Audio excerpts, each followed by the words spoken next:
Ok, on va maintenant entrer dans la méthode Public Narrative. Et oui, c'est moi à l'âge de 27 ans dans cette photo. Et si on a l'occasion de faire ce module en présentiel, je vais vous raconter l'histoire derrière cette image, qui est une histoire de soi, euh, de moi-même, qui m'a beaucoup façonné.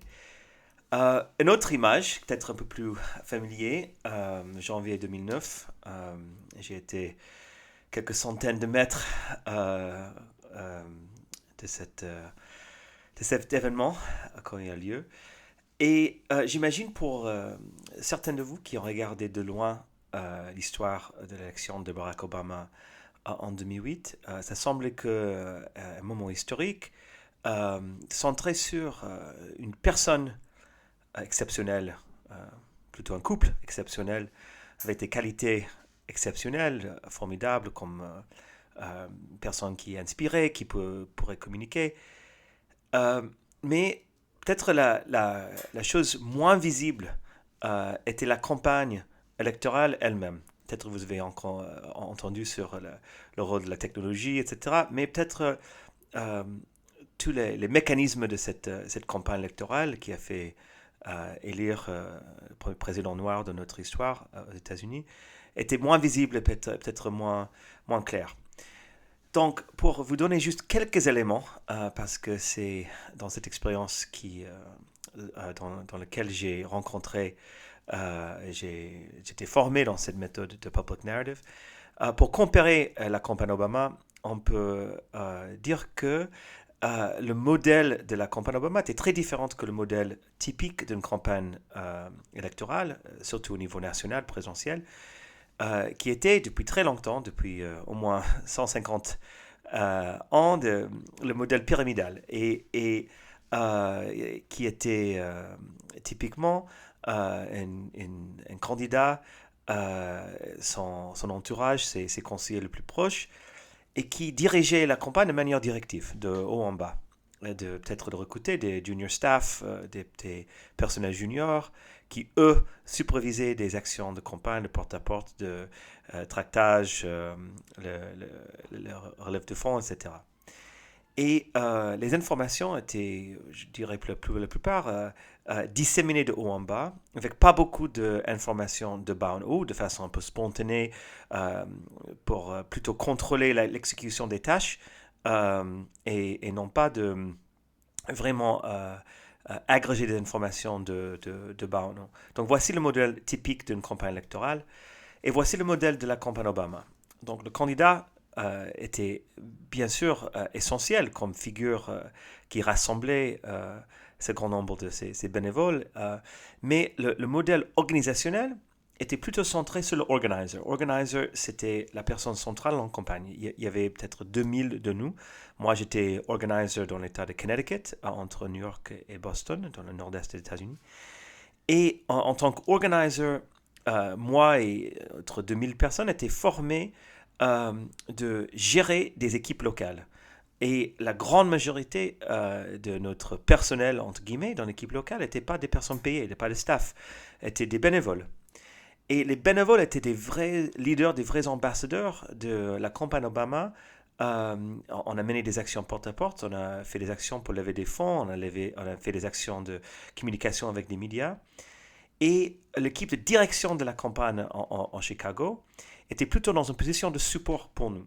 Ils nous ont donné des objectifs clairs, des séances de formation intensives, ce qu'on appelait le Camp Obama, de 2 jours, 3 jours, tous les 6 mois. Beaucoup de ressources en termes de données électorales, matériel, bureau, et peut-être la ressource la plus précieuse, le temps du candidat. Quand Barack Obama est venu dans notre État, c'était un moment phare de la campagne, une opportunité de recruter et bien sûr de communiquer les messages de la campagne aux personnes qui n'avaient pas entendu.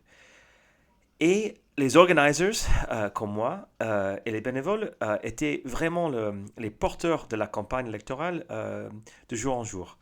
Et pourquoi flocon de neige? Parce que chaque volontaire, chaque bénévole qui était recruté devenait au fil du temps un leader capable de recruter autour d'elle des nouveaux bénévoles, de développer un leadership, de customiser des actions de la campagne. Ils étaient confiés des données électorales pour organiser des événements de porte-à-porte, de tractage, etc. Et comme ça, on a pu passer à l'échelle d'une campagne traditionnelle qui mobilisait peut-être quelques milliers de personnes en tant que bénévoles, à une campagne qui mobilisait en fin de compte 2,2 millions de personnes qui étaient impliquées directement dans la campagne d'Obama, qui était quelque chose d'inédit dans l'histoire politique des États-Unis. Donc le mot organizer, encore une fois, les pratiquants français de ces traditions reprennent souvent le mot anglais parce que ça se traduit mal en français en organisateur, donc on dit plutôt organizer. Et la tradition de community organizing, c'est-à-dire des personnes qui facilitent le changement dans les communautés, dans les quartiers populaires, cette tradition a des racines très anciennes. Euh, mais les techniques qu'on a utilisées dans la campagne d'Obama ont pris forme à Chicago dans les années 30, 1930, avec une nouvelle approche de la lutte contre la pauvreté et l'exclusion. Des principes clés de cette tradition de organizing, c'était d'abord de donner le pouvoir au sans-pouvoir, donner la voix au sans-voix, de ne pas de parler au nom des gens, mais plutôt de donner les outils, le temps, l'espace pour qu'ils puissent parler pour eux-mêmes. Et aussi, un autre principe, c'est que dans ces situations avec des personnes en pauvreté, en difficulté, il y a souvent très peu de ressources et aussi des adversaires puissantes. Et c'est quoi la stratégie en face de tous ces défis? Il faut agir de façon créative, de façon expérimentale et avec beaucoup de patience et d'apprendre en continu en face des problèmes complexes et épineux comme la pauvreté, comme l'injustice sociale, le racisme, la violence, etc. Et le narratif était toujours au centre de cette tradition de community organizing.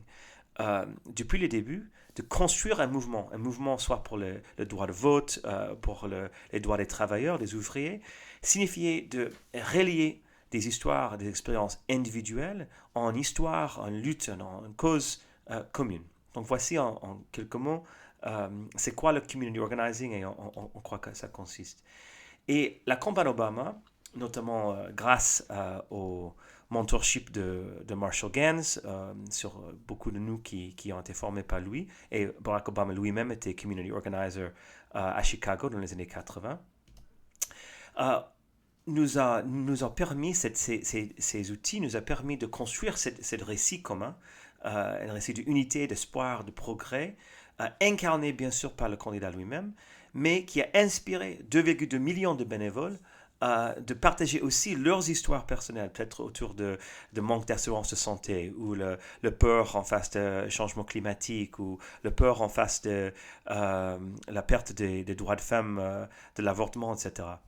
Et qui a permis, cette campagne a permis de relier ces histoires individuelles en une histoire commune, une cause commune. Bien sûr, il ne fallait pas juste se raconter des histoires, il fallait aussi une stratégie ciblée pour vraiment mettre les ressources, avec les ressources qu'on avait, aux régions hautement prioritaires, avec une combinaison de messages en ligne et face à face. Mais dans la campagne Obama, les messages en ligne souvent étaient des messages qui encourageaient de l'action physique. C'est-à-dire aussi, on visitait le site web Obama, on tapait on était demandé de taper le code postal, notre code postal, et après, on voyait vite fait toutes les activités physiques autour de nous. Voici ce qui va se passer en samedi, en dimanche, etc., qui nous encourageait de passer de l'interaction numérique à une interaction physique face à face. Et une dernière qualité très importante, c'était le rôle de la formation.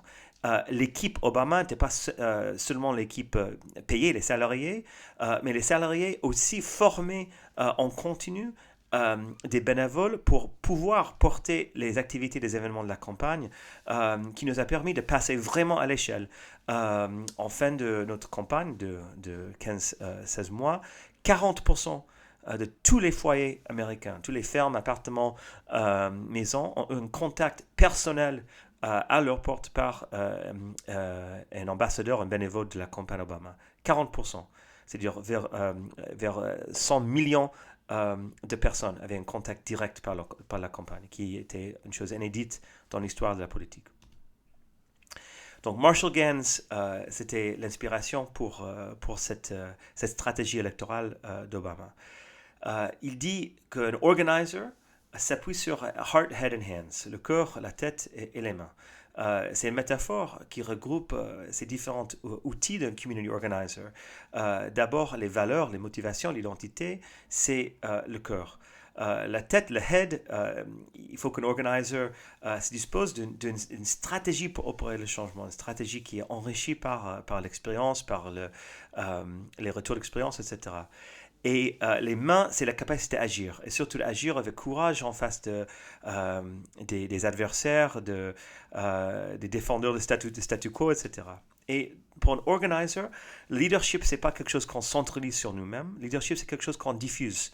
Un leader, c'est celui qui assume la responsabilité, dit Marshall Gans, d'accompagner les autres vers la réalisation d'un objectif commun, face à l'incertitude, face aux menaces, face aux dangers. Donc, ce n'est pas un statut, c'est une pratique.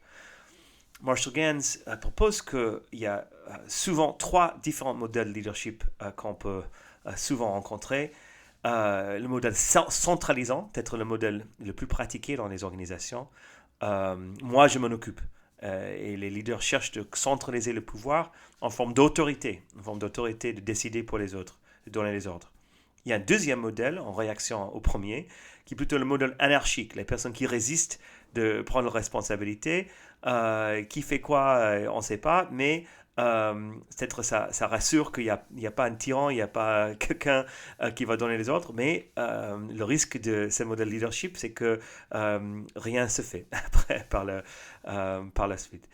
Mais le modèle enseigné par Marshall Gans, c'est ce qu'on appelle le leadership interdépendant, où chaque personne joue un rôle de prendre cette responsabilité pour aider les autres à agir, mais de façon complémentaire, où chaque personne voit son rôle dans un écosystème plus grand d'action, de ressources et de contribution.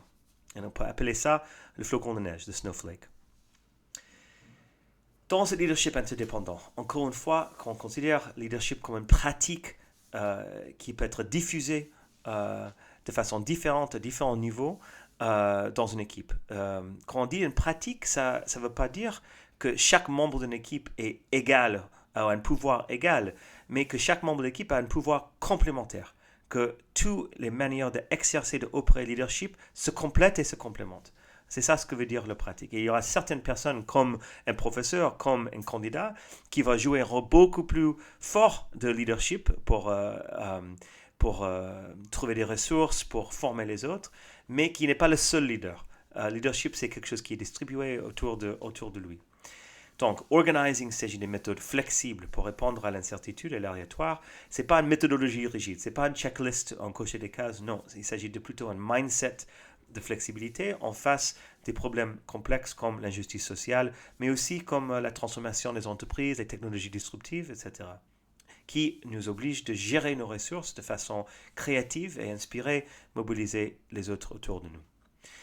Ok, maintenant, comment on peut zoomer sur le narratif? Une façon que Marshall il nous aide de comprendre qu'est-ce qui est une histoire inspirante, c'est de distinguer qu'est-ce qui n'est pas une histoire inspirante. Une histoire inspirante n'est pas une simple liste des faits, des événements. Elle dit, puis ça, c'est arrivé après ça, après ça, après ça. Encore une fois, on a vu dans les études neuroscientifiques que juste de donner une liste de faits sans aucune anticipation ou blague ou moment fort d'émotion, ça va pas capter l'attention de nos auditeurs. Une histoire inspirante n'est pas notre CV. Parfois on dit ok, je dois montrer en quoi je suis qualifié pour vous mobiliser ou pour vous demander quelque chose ou pour vous convaincre de me rejoindre, et donc je vous dis pourquoi j'ai fait telle étude ou tel métier. Non, selon le concept de Marshall Gans, c'est pas non plus une histoire inspirante. Troisième chose, il n'est pas inspirant, c'est pas une transaction. C'est pas, ok, si toi tu fais ceci, moi je ferai cela. Ça réduit cette collaboration en une transaction. Non, on évite de réduire cette collaboration à une transaction. Le public narrative method, encore une fois, c'est pour mission d'impulser. C'est une technique de narratif qui impulse une dynamique en faveur du changement que nous recherchons. Et c'est une méthode clé de cette tradition de community organizing. Et maintenant, on va voir en quoi ça consiste. Donc, les trois histoires qui composent le public narrative sont des histoires de soi, une histoire de nous et enfin une histoire de maintenant. Et on va par la suite explorer chacun de ces trois types d'histoires. Histoire de soi, histoire de nous, histoire de maintenant. Pour résumer, l'histoire de soi, c'est une histoire d'une expérience qui montre une valeur ou des valeurs qui sont importantes pour nous, qui expliquent en partie notre motivation d'agir ou prendre le leadership dans notre actualité. Histoire de nous, c'est les expériences et les valeurs que nous partageons, qui nous lient. Ce qui rend cette équipe, cette organisation, cette entreprise, cette communauté spéciale, unique, et pour laquelle il vaut la peine de s'y donner pleinement. Une histoire de maintenant, enfin, explique ou raconte le défi urgent auquel nous sommes confrontés maintenant, les risques si nous faisons un mauvais choix, si nous n'agissons pas de la bonne façon, mais aussi l'opportunité pour nous si on choisit bien, si on se mobilise autour de ce défi. Et l'histoire de maintenant se termine par un appel à l'action qui clarifie, voici les engagements qu'on doit faire pour arriver à cet objectif commun. Donc, on va commencer avec les vidéos suivantes par l'histoire de soi.